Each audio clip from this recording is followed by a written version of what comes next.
Bonjour, mon nom est Claude Vachon.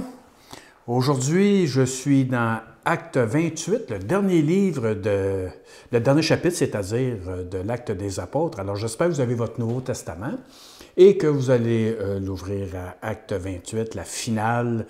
Nous sommes toujours avec l'apôtre Paul dans son cheminement. On a vu la dernière fois qu'il était dans un navire qui a échoué, qui a complètement été détruit. Et nous avons vu l'attitude de Paul pendant cette catastrophe et comment il est resté debout pour le Seigneur et qu'il avait la foi de s'en sortir et qu'il devait se rendre à Rome. Dieu lui avait dit, tu vas te rendre à Rome, tu dois rendre témoignage devant César. Alors, chapitre 28, Paul arrive. Il est à Rome. Et il va être en résidence surveillée. On voit ça dans le verset 16 qui nous dit « Nous arrivons à Rome. On permet à Paul d'habiter dans un logement privé avec un soldat pour le garder. » Il a eu un privilège. Il n'était pas en prison. Il a loué une résidence, mais il était sous surveillance. Dans cette résidence, il y avait un soldat. Certains disent qu'il était même attaché au soldat. Ça, on n'a pas vraiment de confirmation là-dessus, malgré que Paul dit dans ses lettres qu'il était lié. Mais est-ce que c'est de ça qu'il parle? On ne le sait pas, mais nous savons ici que Paul arrive à Rome comme le Seigneur lui avait dit avant. Et déjà, puis là, depuis des années là, que ça se passe, qu'il est resté en prison, puis qu'il doit rendre son témoignage à des gouverneurs, à des rois, au Sanhédrin, à l'establishment religieux. Et voici que rendu à Rome, il convoque les chrétiens romains. Mais il convoque aussi la synagogue qui est là, les leaders qui sont dans la synagogue. Il veut parler à ses frères juifs, il veut leur annoncer la bonne nouvelle, il veut leur expliquer qu'est-ce qui se passe, pourquoi il est à Rome, qu'est-ce qui s'est passé à Jérusalem. Il veut rendre compte quand même à ses frères de ce qui se passe, puis de s'en servir, évidemment, pour rendre témoignage. Mon sujet aujourd'hui, c'est, le Seigneur va dire un peu plus loin, « Je n'ai pas pu les guérir ». Alors, on va parler d'une guérison que Dieu veut, dans son plan, dans sa pensée, dans son idée, de nous guérir, de nous soulager, de nous délivrer. Le mot « sauver », on entend ça, dans notre milieu, le mot « sauver », t'es-tu sauvé, puis bon. Et on parle toujours en fonction de la vie éternelle, quand je vais mourir, je vais aller au ciel. Et c'est vrai, ça parle de ça, mais ça ne parle pas que de ça. Le mot « sauver » aussi, ça parle de guérison, ça parle de délivrance. Et l'apôtre Paul veut témoigner de ça aux Juifs qui sont réunis à Rome et il veut les convaincre de la bonne nouvelle. Imaginez-vous, il y a une bonne nouvelle. Ça fait des semaines qu'on en parle, là. Alors, on va continuer à en parler de cette bonne nouvelle-là. Alors, j'arrive au verset 23 qui nous dit « Les notables juifs choisissent avec Paul un jour pour le rencontrer. Et ce jour-là, ils reviennent le voir chez lui. Cette fois, ils sont plus nombreux. Paul ne peut pas sortir de chez lui. Mais il a la permission de recevoir des gens. Et là, ici, comme on dit en québécois, là, il y a une bonne gang qui se présente. Alors, les notables, les chefs religieux, il y a du monde. La maison, comme on dit, là, est pleine. Là. Il y a plein de monde. Et ça, moi, j'ai déjà eu cette joie-là, il y a très, très, très longtemps, de partager la bonne nouvelle dans des maisons. Et j'ai vu des maisons remplies. Moi, j'allais rencontrer, exemple, un couple. Je me souviens d'une fois à Drummondville, j'avais rendez-vous avec un couple, des amis de longue date, puis ils savaient pourquoi j'y allais, que j'allais là pour parler de Dieu, parler de la Bible, parler de Jésus. Puis quand je suis rentré, la maison était pleine. Il avait invité plein de monde pour entendre parler de Jésus. Ça, c'est fantastique. Et ici, l'apôtre Paul, c'est ce qu'il va vivre. Il va accueillir ces gens-là chez lui. Donc, depuis le matin jusqu'au soir, ce n'est pas un petit message de 15 minutes, 30 minutes, une demi-heure, 1 heure, puis là, on est fatigué. Bon, on est dit, là, il achève-tu, là? Hein, nous, on a de la misère à écouter un message de 15 minutes, 30 minutes. Là, on trouve ça long. On n'est pas curieux plus qu'il faut. Hein? Alors ici, ces gens-là cherchent, ils ont un intérêt concernant Dieu, concernant les Écritures, la parole de Dieu. Alors, depuis le matin jusqu'au soir, Paul leur donne des explications et leur annonce avec force le royaume de Dieu. Il leur parle de Jésus et il essaie de les persuader. Pour cela, il se sert de la loi de Moïse et des livres des prophètes. Donc, Paul veut leur annoncer cette bonne nouvelle de Jésus parce que ces gens-là sont au courant qu'il s'est passé quelque chose à Jérusalem. Ils sont au courant que des choses qui se répandent. Ils ont entendu parler, comme on dit en québécois, entre les branches, qu'il y avait un mouvement dans le milieu juif, dans le milieu religieux, qui parlait de quelque chose de spécial. Ces gens-là sont au courant. Et c'est pour ça qu'ils veulent avoir plus d'explications. Alors, Paul va se faire un plaisir de parler du règne de Dieu, qui va parler de la puissance de Dieu, de l'autorité de Dieu. Il va parler de Jésus. Et il va chercher à les convaincre. Donc, quand on témoigne, quand on parle, on ne fait pas juste communiquer de l'information. On cherche à persuader. Parce que nous sommes persuadés. Nous sommes convaincus du message de la bonne nouvelle. Nous sommes convaincus de qui est Jésus. Alors, il faut parler avec conviction. Il faut communiquer l'Évangile de la bonne nouvelle avec conviction. Et ce qui est intéressant, pour les persuader, qu'est-ce qu'il fait, Paul? Bien, il se sert des Écritures. Il ne parle pas là, en l'air, là, puis des révélations qu'il a reçues quelconques, là, puis que là, il dit n'importe quoi. Là. Sa prédication, son message, son enseignement, ce qu'il est en train de communiquer du matin au soir, c'est fondé sur quelque chose de solide. C'est fondé sur la parole de Dieu. Ici, on parle de la Torah. Il se sert de la loi de Moïse. Ça, c'est la Torah. Mais il se sert aussi de toutes les prophéties que les prophètes ont faites, qui annonçaient la venue du Messie. Entre autres, Ésaïe, on va le voir un petit peu plus loin. Ésaïe, vous lirez dans l'Ancien Testament, Ésaïe 53, un message extraordinaire qui nous parle du Messie souffrant. Qu'est-ce qu'il est venu faire? Ésaïe prophétise des siècles avant. On parle de 700 ans à peu près, ou entre 5 et 700 ans. Et là, il prophétise sur la venue d'un Messie souffrant. Alors, Paul se sert des Écritures, se sert de la Bible, il rouvre la Bible, il reconnaît l'autorité des Écritures, puis il parle. Il parle avec force, comme il est écrit, et il parle avec conviction. Voici ce que la Bible dit concernant Jésus. Voici ce que Moïse a dit. Puis là, il sort les versets. Puis il parle à des gens qui connaissent la Bible. Là. Alors, voici ce qui est écrit. Voici ce qui est écrit dans le prophète Ésaïe. Voici ce qui est écrit dans Jérémie, dans Ézéchiel. Voici ce qui est écrit dans le livre de Daniel. Il est en train de passer à travers des Écritures pour les convaincre que l'Ancien Testament parle de Jésus, parle du Messie. Le Messie est venu, il n'est pas à venir. Il est venu. Les prophéties concernant sa venue se sont accomplies. Donc, il sort les textes qui prouvent. Vous lirez le psaume 22, qui est écrit par le roi David. Et vous allez voir exactement ce qui s'est passé avec Jésus à la croix du Calvaire. Tout est là, tout est écrit.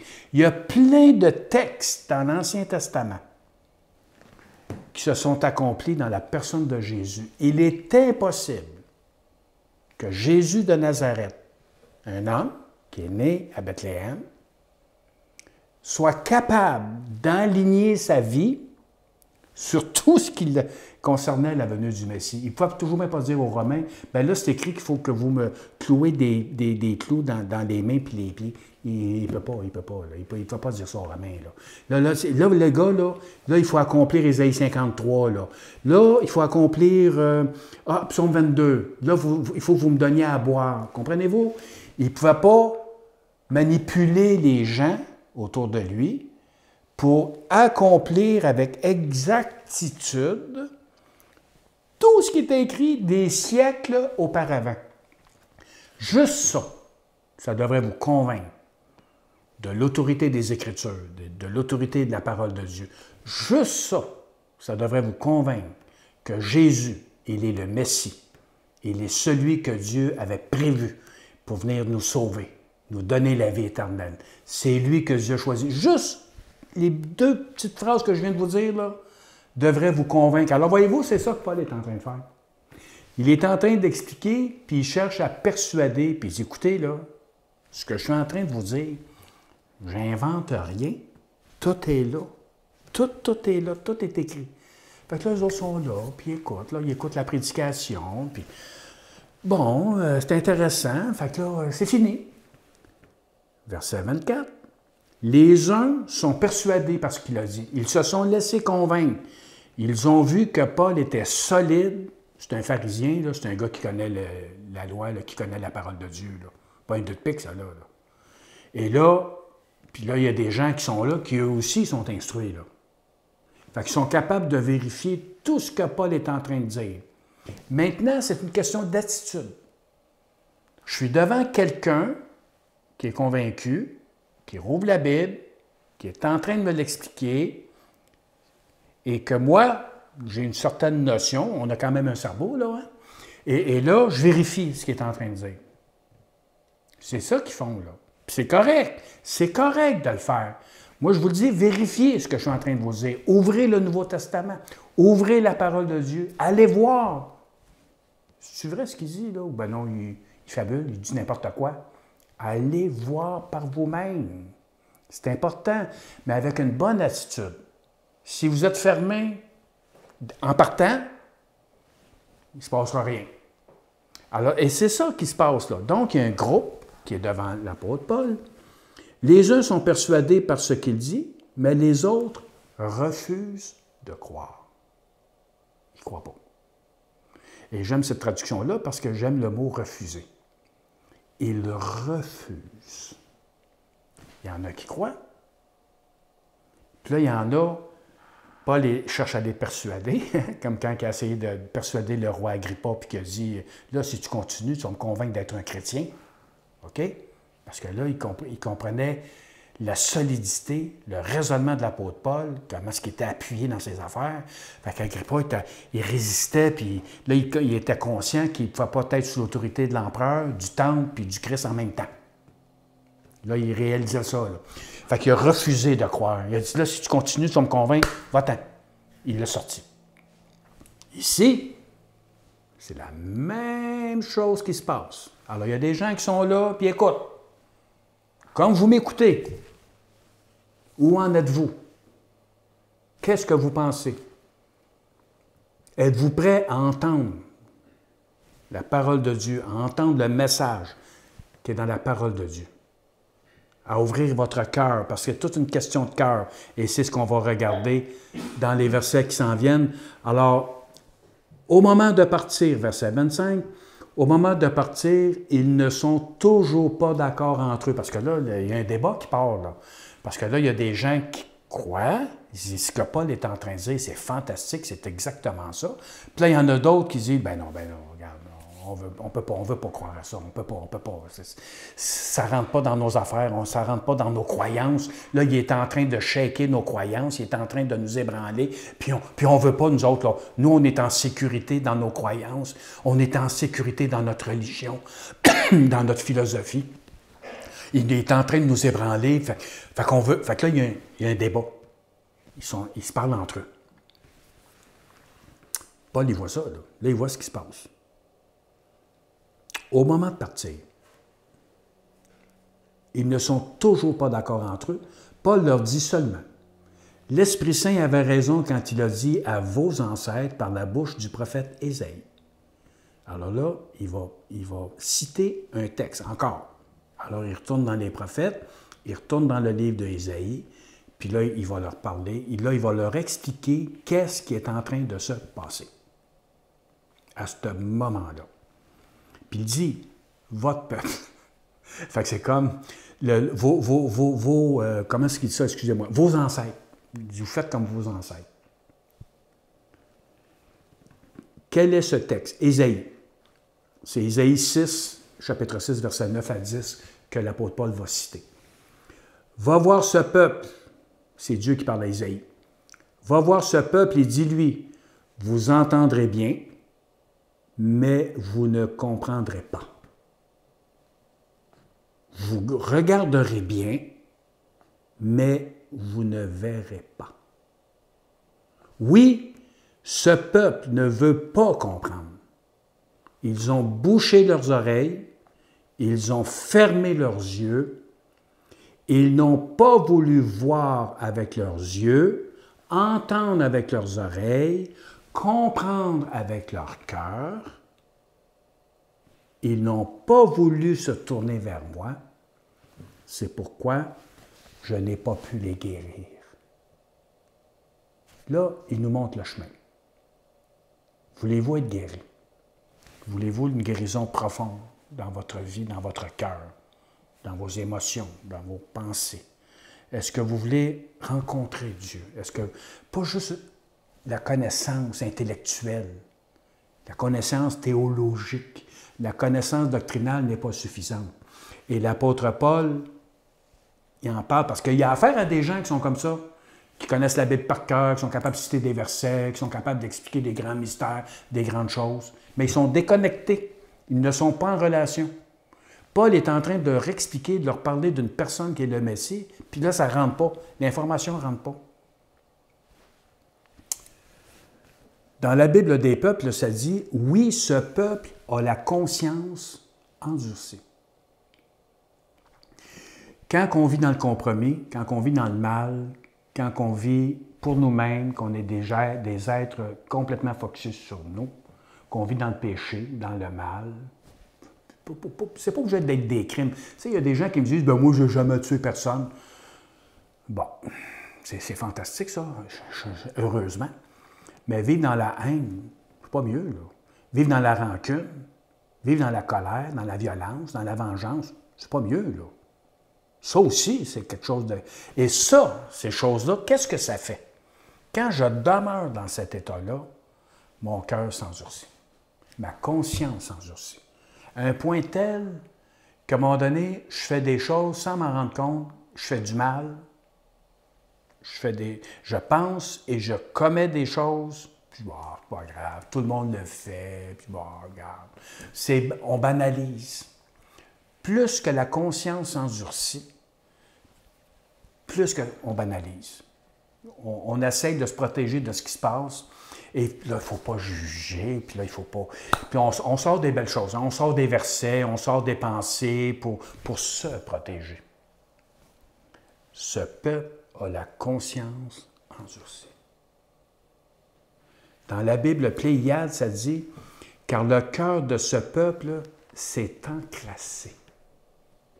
Ils se sont fait durs d'oreille. » Moi, je suis dur d'oreille là, parce que je suis rendu à un certain âge. Là.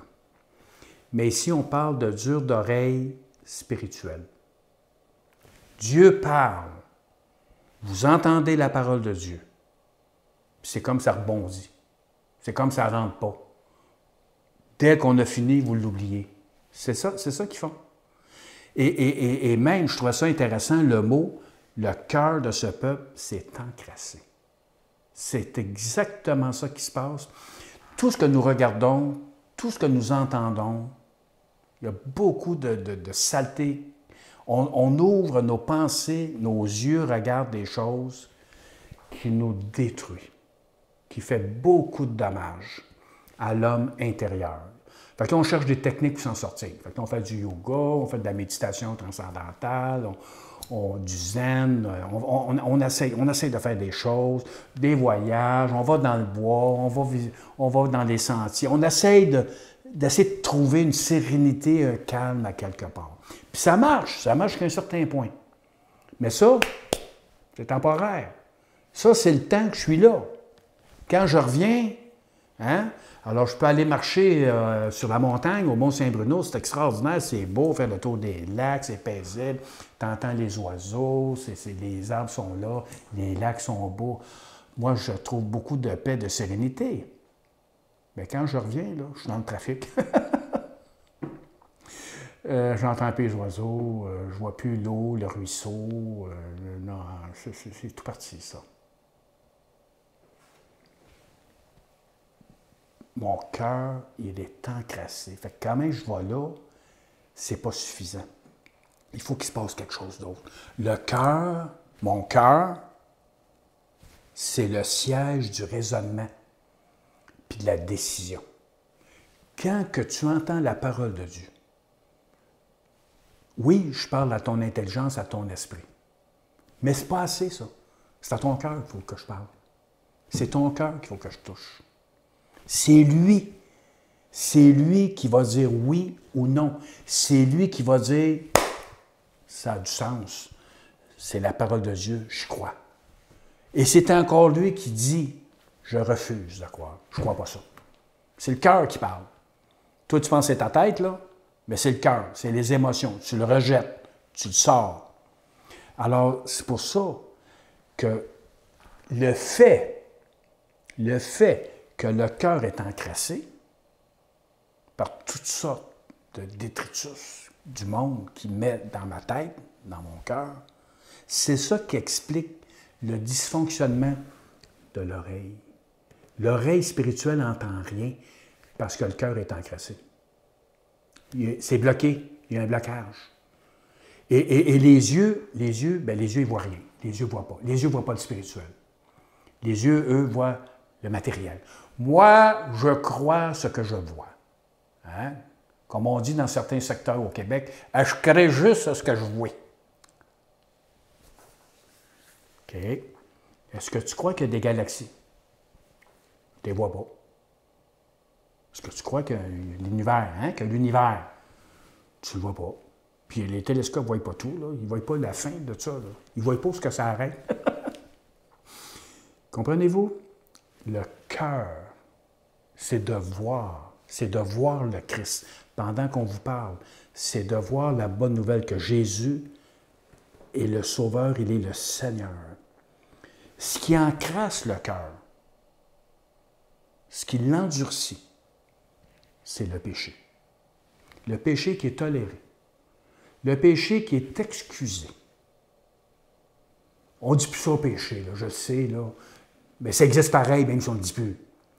Et là, on laisse tout faire, toute la corruption, tout, on ne juge pas, puis on dit, c'est sa vie, qu'est-ce que tu veux, c'est la société, puis on explique, on justifie. Puis pendant ce temps-là, ton cœur est malade, puis tu t'en rends même pas compte. Tu sais, avant d'avoir une crise cardiaque, le cœur est encrassé. Mais tu ne le sais pas. Et à un moment donné, ça fait mal. Tu sais, et il se passe quelque chose.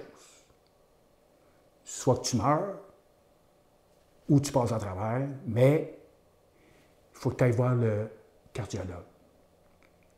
Et lui, il te regarde. Il dit, « Ah, monsieur, ça va pas bien. Vous avez des artères de bloquées.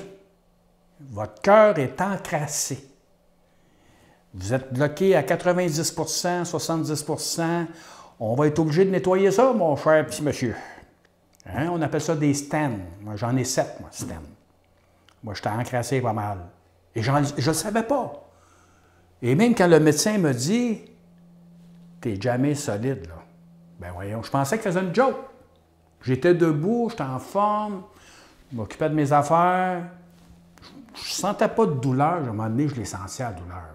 Mais avant ça, là, quand il me l'a dit, là, ben voyons, il fait une joke. Je suis parti à rire quand il me l'a dit.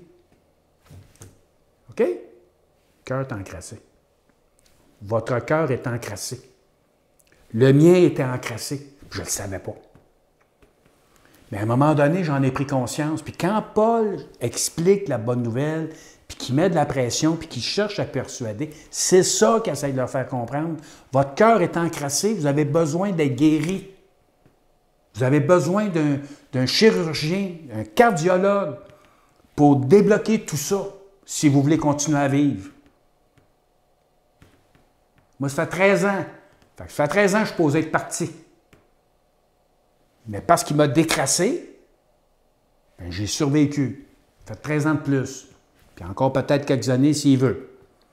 Voyez-vous, ce qui encrasse le péché, là, c'est tout ce qu'on endure et qu'on ne dit rien. Et ça voile. Le fait que le cœur est encrassé, ça voile l'intelligence spirituelle. Le cerveau ne marche plus. Je parle au niveau spirituel, là. Alors, l'intelligence spirituelle, là, l'encrassement du cœur, le péché, les compromis, les défaites, puis de continuer à vivre là-dedans, ça bouche les artères, ça bouche la vue, puis ça bouche les oreilles. Tout devient dysfonctionnel, il n'y a plus rien qui marche. Si ton cœur est en difficulté, je peux te dire, tu as des problèmes à tous les niveaux. Et là, ça prend une intervention rapide et radicale. C'est là qu'on est. La séduction du péché, la convoitise, nous détourne de Dieu, de sa volonté. On tourne le dos à Dieu. C'est comme si le chirurgien me dit, Claude, ton cœur est malade, je tourne le dos, je ne te crée pas, puis je m'en vais chez nous. Salut! Pensez-vous que j'ai réglé mon problème, là? Puis que quand même, je fais de la pensée positive, là, puis je vais m'en sortir, puis là, lui, là, c'est un incompétent, là, puis si tu penses que je vais faire ce que tu me dis, puis si tu penses, moi, là, tes petites affaires, là, non, regarde, je vais me prendre en main, moi, là, je suis capable, là, je me contrôle, j'ai une bonne maîtrise, m'en va chez nous, salut! Mon espérance de vie n'est pas longue. Elle n'est pas longue. Parce que j'ai tourné le dos au médecin. Est-ce que vous faites ça quand vous êtes malade? Faites pas ça, hein? Alors Dieu me le dit, là, Claude, tu es malade. Tu as besoin d'être guéri. Tu as besoin d'être guéri. Puis moi, je vais intervenir dans ta vie. J'ai une bonne nouvelle à t'annoncer. J'ai envoyé quelqu'un, imagine-toi, j'ai envoyé le médecin pour te guérir. Oh, c'est pas sûr. Puis bon. Alors on refuse, on ne veut pas, on refuse de nous tourner vers Dieu. Dans la Bible français courant, ça dit « Ils ne reviendront pas à moi pour que je les guérisse. » Il n'y a que Dieu qui peut guérir mon cœur, mon esprit, mon intelligence, ma vie. Il n'y a que lui qui peut me sortir de là. Alors c'est à lui qu'il faut que j'aille. Et le fait que je ne me tourne pas vers lui, qu'est-ce qu'il dit? Bien, il dit, c'est pour ça que je ne peux pas le guérir. Les gens aimeraient ça que Dieu les guérisse, mais sans se tourner vers lui, sans écouter ses recommandations, sans suivre ses prescriptions. Ils disent, oh non, mais je veux que tu me guérisses. Nous, on veut de la magie. Hein? Et puis, regarde, on regarde Dieu comme un Père Noël. Quand on a besoin, là, on demande une petite babelle, un jouet. Non, tu dois te tourner vers lui. Pour recevoir la guérison de Dieu, il faut se détourner du mal, se détourner du péché et se tourner vers Dieu. Ce qui détruit ma vie, ce qui me rend malade, c'est le mal. Détourne-toi, fais-le consciemment. Chrétien ou pas, tout le monde est appelé à faire ça. Se détourner du mal, puis se tourner vers Dieu, là où se trouve la guérison. Il est possible de recevoir la guérison de Dieu dans le plus profond de notre âme, maintenant, en croyant la bonne nouvelle.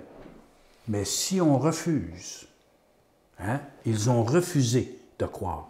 Si on refuse de croire en son pardon, en sa grâce, en son désir de nous guérir, alors il ne pourra pas nous guérir. Vous comprenez? La Bible dit, mon juste vivra par la foi. Croyez. Venez à lui maintenant, peu importe dans l'état que je suis. Puis de dire, Seigneur, moi je crois à la bonne nouvelle. Je crois que Jésus, selon les Écritures, c'est lui le Messie, c'est lui le prophète. Tu es venu pour me sauver, tu es venu pour me pardonner, me donner la vie éternelle, et tu es venu pour me guérir.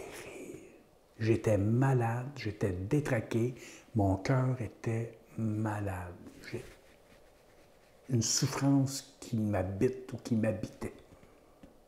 Puis que je ne peux pas, incapable de comprendre pourquoi c'est là, ça, cette affaire-là. Pourquoi c'est là. Puis que j'essaye de ne pas y penser. Mais c'est là. Et toi, tu es venu me soulager. Tu es venu me guérir, me délivrer de cette boule-là qui est là. L'anxiété, la peur, peu importe c'est quoi. Tu es venu me guérir. Et je l'accepte maintenant par la foi. Je crois en toi. Je crois que Jésus est le Messie. Tu es mon Sauveur, mon Roi. Tu es le Messie. Je crois en toi maintenant. Amen. Que le Seigneur vous bénisse abondamment. Et vous pouvez nous suivre sur l'essentiel avec un C.ca. Je vous dis à bientôt.